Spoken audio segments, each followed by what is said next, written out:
Halo bosku, kalian apa kabarnya hari ini? Kita jumpa lagi di sini dan hari ini kembali lagi ke segmen Paksa Gaming. Dan hari ini HP yang kita akan paksain adalah Poco M5.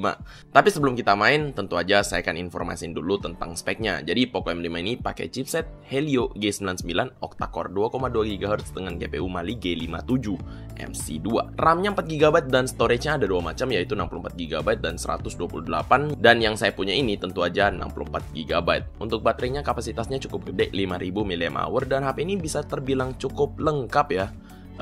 Layarnya udah 90 Hz, udah ada NFC-nya. Ini belum AMOLED sih, tapi IPS harusnya udah cukup karena harganya juga udah lumayan pas lah. Terus saya udah nyobain juga HP ini dengan aplikasi benchmark, yaitu AnTuTu, Geekbench, dan 3D Mark. Di aplikasi AnTuTu, Poco M5 menghasilkan angka 320 ribuan, Geekbench sendiri single core-nya menghasilkan angka 544, sedangkan multicore 1760. Di 3D Mark dengan pengetesan wildlife, skor yang dihasilkan 1212. Selain itu, saya juga ngetesin pakai wildlife stress test yang menghasilkan angka terendah 1203 dan tertinggi 1246. Nah, jadi langsung aja kita paksain HP ini untuk gaming. Dan pertama tentu aja Mobile Legends, game sejuta umat, dan kita mulai di pengaturan terendah atau refresh rate rendah dan grafis rendahnya dulu. Tingkat kecerahan yang saya gunakan juga seperti ini. Baterai yang digunakan selama main sejam sekitar 12%. Di sini saya mainnya 3 match, di mana tiap matchnya habisin baterai 3-5%. Suhu pada awal permainan 35 derajat dan selama main akan berada di antara 37 sampai dengan 38 derajat. Gamenya sih berjalan lancar banget, nggak ada frame drop sama sekali saat main sejam. Dan langsung kita lanjut aja ke pengaturan tertinggi atau refresh rate tinggi dan grafis tinggi. Untuk tingkat kecerahan kurang lebih seperti ini. Baterai yang digunakan selama main sejam adalah sekitar 16%. Jadi memang ada perbedaan di sini. Dalam sejam ini saya main 3 match dan masing-masing matchnya menghabiskan baterai antara 4-7%. Tergantung lagi lama matchnya. Suhu HP ini pada awal permainan adalah 32 derajat dan selama main akan berada di antara 39 sampai 40 derajat. Ini lumayan.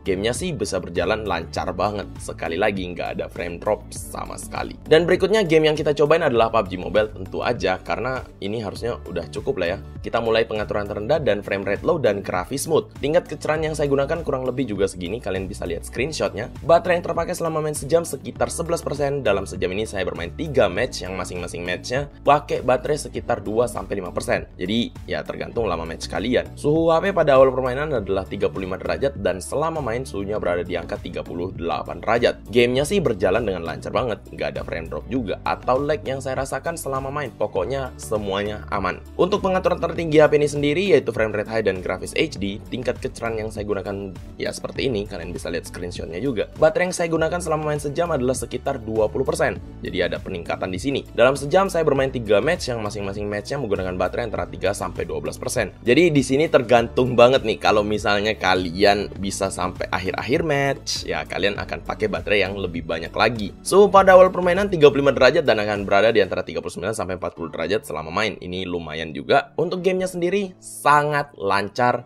nggak ada frame drop ataupun lag yang saya rasain selama main sama sekali. Dan yang terakhir tentu aja kita akan cobain Genshin Impact. Emang HP ini kuat gak sih? Langsung aja kita cobain dengan pengaturan terendah atau resolusi render terendah, kualitas grafis rendah, semuanya rendah ya kan. Untuk tingkat kecerahan yang saya gunakan juga seperti ini. Baterai yang digunakan selama main sejam sekitar 14%. Suhu pada awal permainan adalah 35 derajat dan berada di antara 40-41 derajat. Jadi ini cukup hangat ya. Untuk gamenya sendiri awalnya cukup lancar sih. Saya berekspektasi lumayan nih setelah lihat ini. Tapi setelah berjalan hampir setengah jam, gamenya tuh udah nggak berjalan selancar yang tadi. Semakin lama saya main, makin banyak frame drop yang saya rasain. Ini mungkin karena pengaruh hangatnya juga ya. Jadi performa prosesor tentu aja akan menurun juga. Dan ya pada akhirnya permainannya kurang nyaman. Tapi tentu aja kita cobain ke pengaturan tertingginya juga, karena ya kenapa enggak, yaitu resolusi render tinggi, kualitas grafis tinggi, bayangan tinggi, semuanya tinggi. Dan untuk tingkat kecerahannya seperti ini. Baterai yang terkuras selama main sejam cukup lumayan juga, 19%. Jadi ada peningkatan dikit aja lah. Suhu pada awal permainan adalah 39 derajat dan selama main ini jadi lebih hangat lagi atau lebih ya tinggi lagi. Suhunya 42-44 derajat. Gamenya berjalan dengan sangat tidak lancar. Bisa teman-teman lihat sendiri, mau ngapain aja selalu ada frame drop. Untuk saya pribadi ini udah unplayable. Ya saran saya mending jangan. Tapi kalau kalian mau HP kalian ya makin panas ini boleh lah. Siapa tahu ada yang mau cobain bisa HP-nya sepanas apa. Tapi ini udah unplayable. Jangan main Genshin Impact di pengaturan tertinggi di HP ini. Bahkan sebenarnya mau main Genshin Impact sama sekalipun sebenarnya kurang saya rekomendasikan juga. Ya Helio G99 ya cukup sih, tapi untuk Genshin Impact nggak cukup. Nah, jadi setelah kita cobain semua game yang ya udah ada tadi, sebenarnya saya kan mau nambah game nih. Mungkin kalian bisa komentar juga, mungkin game apa sih yang baiknya kita coba? Ada eFootball, ada FIFA 23, FIFA 22 ya.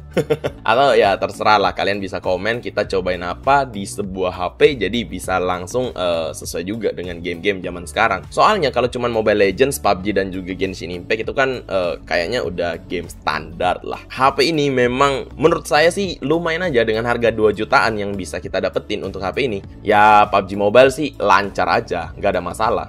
Cuman ya Genshin Impact, nope, janganlah. Ya memang sih Genshin Impact juga terlalu demanding dan HP ini memang nggak sesuai. Jadi mending jangan dicoba daripada ya dicoba tapi kecewa juga kan. Tapi menurut saya untuk yang lainnya semuanya HP ini udah oke. Pemakaian sehari-hari juga menurut saya setelah dicoba-coba lumayan lah. Dan untuk baterainya menurut saya ini juga nggak boros-boros amat, standar banget. Dan mungkin sekian aja pembahasan kita atau paksa gaming untuk Poco M5 ini. Kalau kalian suka dengan video ini langsung aja hajar tombol like dan subscribe di bawah. Jangan lupa untuk share video ini ke semua sosmed teman-teman karena itu bakal ngebantu saya banget. Kalau gitu saya Felix undur diri, kita ketemu lagi di video selanjutnya. Bye bye.